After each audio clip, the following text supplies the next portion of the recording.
함께 나눌 말씀은 우리 너무 잘 아는 말씀인데요. 요한복음 3장 16절의 말씀입니다. 우리 한 구절만 볼게요.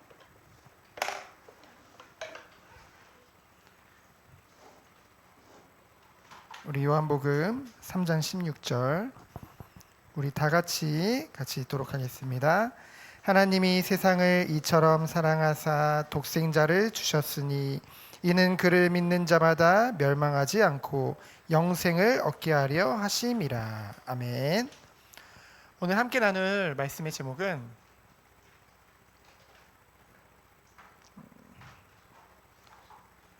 거듭난 사람이에요.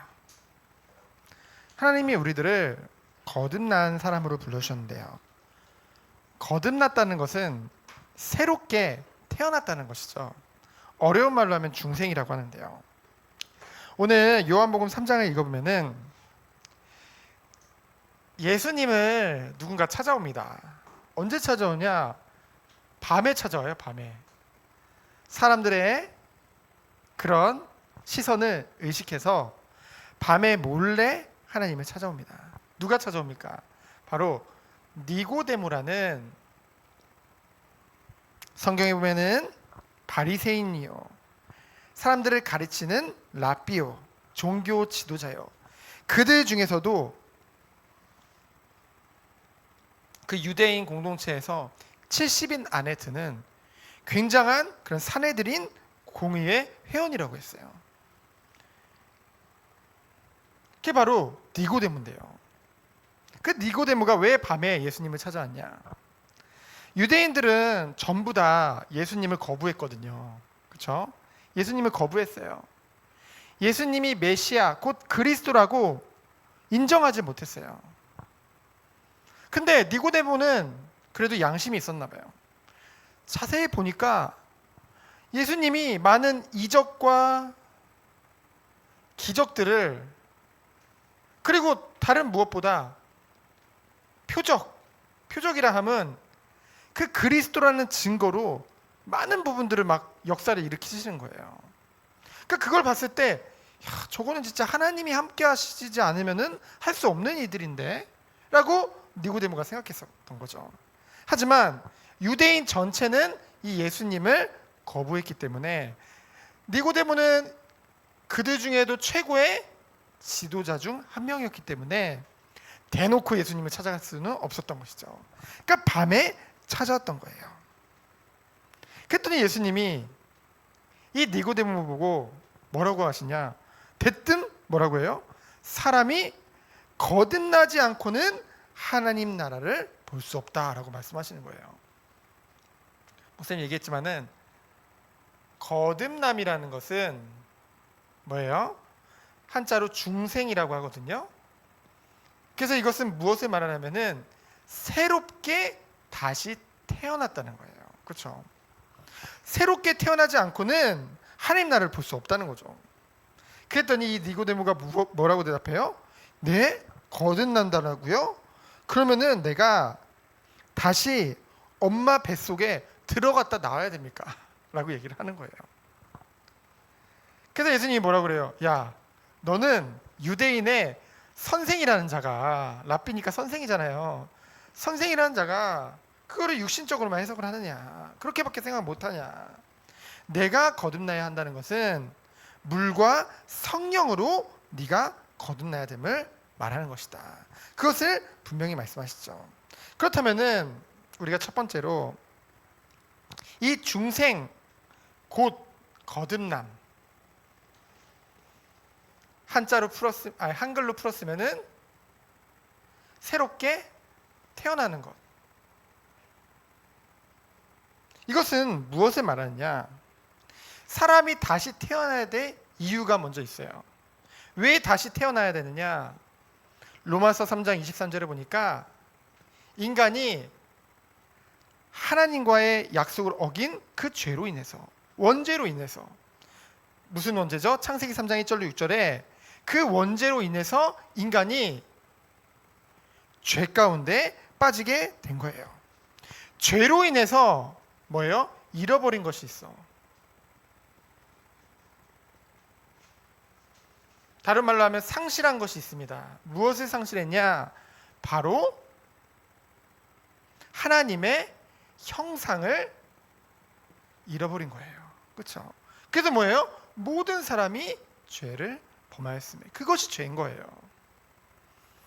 그래서 뭐예요? 이 하나님을 떠나서 죄에 빠진 인간은 다시 그 죄가 잘못됐음을 알고 회개하고 뭐예요? 성령으로, 다른 것이 아니라 성령으로 거듭나야 된다는 것이죠. 그렇죠?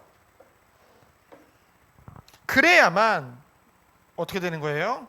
고린도후서 5장 17절 말씀과 같이 이전 것은 지나갔으니 보라 새 것이 되었도다. 새로운 피조물이 되는 거예요.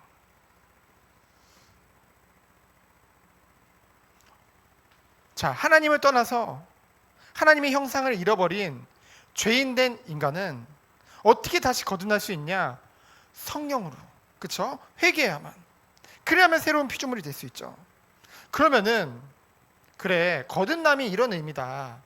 그래, 회개해서 성령으로 새로운 피조물이 되는 게 거듭남의 의미라고 한다면은 어떻게 거듭날 수 있을까요? 그것에 대해서 예수님께서 직접 13절로 16절에 말씀하고 계시죠. 다른 방법은 없다. 너희들이 거듭날 수 있는 방법은, 우리의 죄를 회개할 수 있는 방법은 단 한 가지밖에 없다. 뭐예요? 하나님이 세상을 이처럼 사랑하사. 우리가 먼저 하나님을 사랑한 게 아니라 하나님이 먼저 우리를 이처럼 사랑하사. 어떻게 하셨어요? 그냥 사랑하고 끝냈어요? 사랑한다는 증거로 약속대로 독생자를 우리에게 주셨으니. 독생자란 말은 뭐예요? 하나뿐인 아들이란 얘기죠. 하나님의 아들 성자 예수 그리스도께서 우리를 사랑하시는 하나님께서 우리들에게 보내주신 거예요. 왜 보내주셨어요?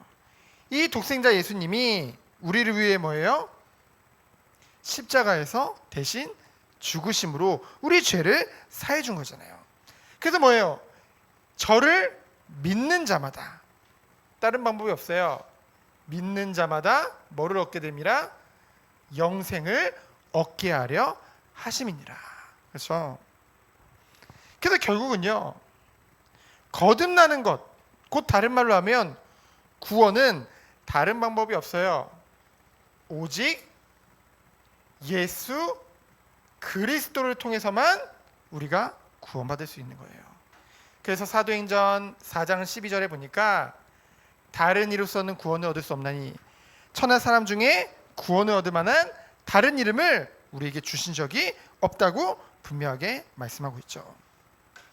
그래서 우리는 이 예수님을 믿음으로 이 축복을 누리게 되어졌고 그리스도 안에서 새롭게 태어나는 그 축복을 여러분이 받은 거거든요. 그래서 여러분들이 영적으로 하나님의 자녀요, 이 세상에서 살고 있지만은 구별된 자로 영원한 천국을 바라보며 사는 그런 성도로 여러분 한 사람을 부르신 거거든요. 그러면 여러분들은 어떤 축복을 누려야 되느냐? 바로 여러분이 행하는 모든 것들이 하나님 안에서 행하는 축복이 있을 것입니다. 여러분, 유대인들은 어떻게 생각했냐면요, 이제 구약의 메시아죠, 메시아. 신약에는 그리스도입니다. 같은 말이에요. 오실 메시아, 그 실제로 오신 게 그리스도잖아요. 그 메시아 그리스도를 어떻게 믿고 있었냐면은 유대인들은 자기들이 특별한 민족이라고 생각했어요. 사실 특별한 민족이 맞아요. 하나님 뽑으신 게 맞아요. 선민이 맞아요. 하지만 그들이 생각하는 건 뭐였냐? 하나님은 그 유대인을 통해서 온 세상에 아브라함에게 약속하신 것 같이 이 천하 만민이 복을 얻기를 바라셨겠죠. 근데 그들은 뭐예요? 우리들만 구원 얻는다고 생각했어요. 그래가지고 예수님 메시아가 이 땅에 오면은 뭐로 오는 것이다? 심판하러 오시는데 자신들을 심판하러 오는 게 아니라 저 이방인들, 유대인 아닌 다른 민족들을 다 심판하러 오신다고 생각을 했어요. 그래서 예수님 오늘 말씀에 보면은 그게 아니라는 거죠. 뭐예요? 17절에 보니까 세상을 심판하려 하심이 아니요 그로 말미암아 세상이 뭐를 받기 위함이라? 구원을 받기 위함이라. 그렇죠? 예수님이 이 땅에 오신 이유는 뭐예요? 이방인들을 심판하러 오심이 아니요 이방인마저도 다 구원하게 하시기 위해서 이 땅에 오신다는 사실이죠. 근데 다른 방법은 없어요. 뭐예요? 믿음이죠. 무엇을 믿는 믿음? 독생자 예수 그리스도의 이름을 믿는 믿음을 통해서 우리들은 구원을 받는 축복을 누리게 되죠. 그러면 이 구원받은 백성이 누리는 축복은 뭐예요? 여러분, 우리는 이제는 빛 대신 그리스도를 통해서 새 생명을 얻었거든요. 그래서 이제는 빛이 비춰지는 곳이 좋지 어둠은 싫어하게 될 수밖에 없어요. 그렇죠? 결국은 뭐예요? 어둠이 아닌 빛으로 나아올 수밖에 없는 것이죠. 그러면서 뭐예요? 빛으로 나아가서 빛 가운데 행할 수밖에 없는 거예요. 여러분의 뭐가 삶이요. 이 축복 속에 있을 수밖에 없다는 것이죠. 그러면 이 축복을 빛 가운데 행한다고 하는데 이 빛 가운데 행한다는 것이 바로 무엇이냐? 여러분이 지금 살고 있는 이 세상은 어떠냐? 죄악이 가득한 세상을 여러분들이 살고 있습니다. 그래서 여러분들이 앞으로 나이가 들면 들수록 더욱더 죄에 대한 유혹이 더욱더 커질 거예요. 그렇죠? 하나님의 자녀면 이런 죄의 유혹이 아니냐? 안 오냐? 아니요. 똑같이 와요. 어쩌면 불신자들보다 더욱더 왜요? 우는 사자와 같이 삼킨 자를 찾는다고 했잖아요. 믿는 자들마저도 넘어뜨리려 한다고 했잖아요. 그럼 여러분이 이 가운데서 승리해야 되는데 여러분이 어떻게 승리할 수 있을까요? 여러분 힘으로 될까요? 아니요. 여러분이 정말로 하나님이 원하시는 이 은혜, 무엇이 은혜냐? 바로 결국은 예배의 축복이거든요. 결국 교회의 축복이거든요. 앞으로 이 세상이 죄가 가득할 것이고 죄의 유혹이 더욱더 커질 수밖에 없죠.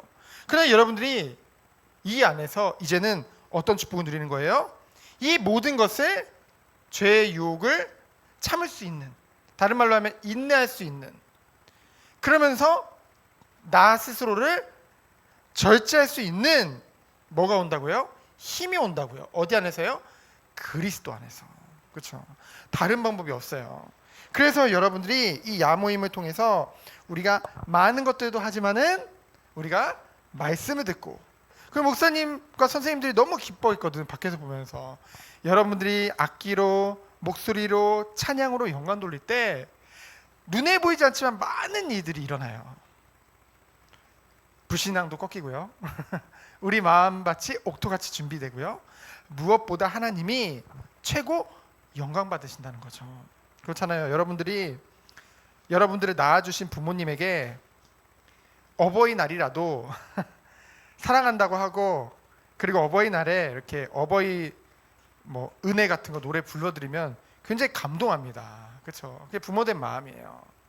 하나님도 누구보다 여러분들이 찬양할 때 여러분들도 기쁘지만은 하나님이 너무나 기뻐하시고 너무나 행복해 하십니다.